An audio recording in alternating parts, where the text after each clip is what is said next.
A lot of people ask, how do you organize your life when you have so much to do in so little time? It seems to be chaotic, and the phone is ringing, and people are calling, and unexpected emergencies crop up, and things that you expected to happen don't happen, and things that do happen take much longer than you thought and cost much more, and so on. Well, I say, join the human race. The fact is that in our world today, there's so much good stuff going on that we are eager to take a piece of everything. We're constantly raising our hand, if you like, and say, I'll do that, and I'll do this, and I'll get into that, and I'll add that to my schedule, and so on. So as I mentioned earlier, the starting point of getting your life under control is to sit down and think about two things. Who you really are, which means what are your natural talents and abilities? What do you enjoy? What do you like doing? If you could wave a magic wand, if you were financially independent, what would you want to do with your life based on your own talents and abilities? Another question we ask is, if you could work at any job or in any industry or in any position or in any part of the country, what would they be? And think them through. At Stanford University, they teach an exercise in the creative thinking part of the business faculty. It's called the 2010 exercise. And that's, imagine that you have $20 million cash in the bank, just for fun, an inheritance, you won a lottery. But simultaneously, you have an incurable illness and you only have 10 years left to live. If you had $20 million in the bank and 10 years left to live, what choices and decisions would you make for your life? And that begins to clarify things. You start to become clear, well, if I had that money and only a limited time, there's certain things I would want to do and certain things that would not be that important. The second goal area is, what do you really, really want from your life? If you had no limitations, if you had all the money and all the time and all the talents and all the abilities, if you could do or be or have anything, what would you really want in your life? And write them down. And then what I encourage people to do is make a list of 10 things, 10 goals that you'd like to accomplish in the next year or so, and ask this question.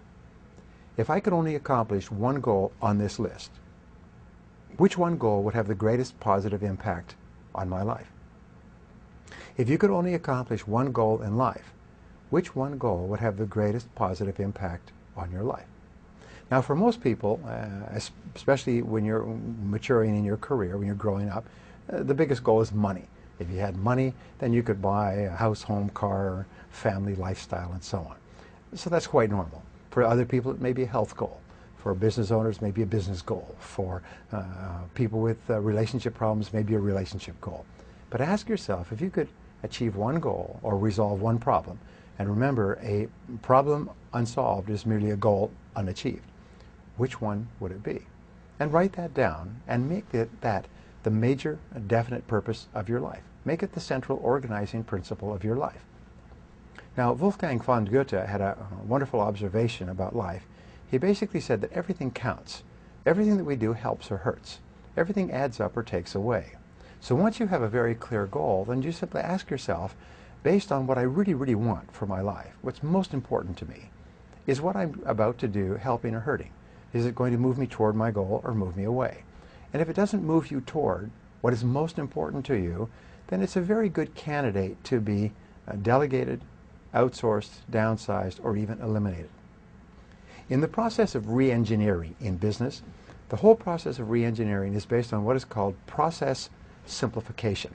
And the way that you simplify a process is you stop doing things. You eliminate low-value tasks to free up more time for the things that are most important to you.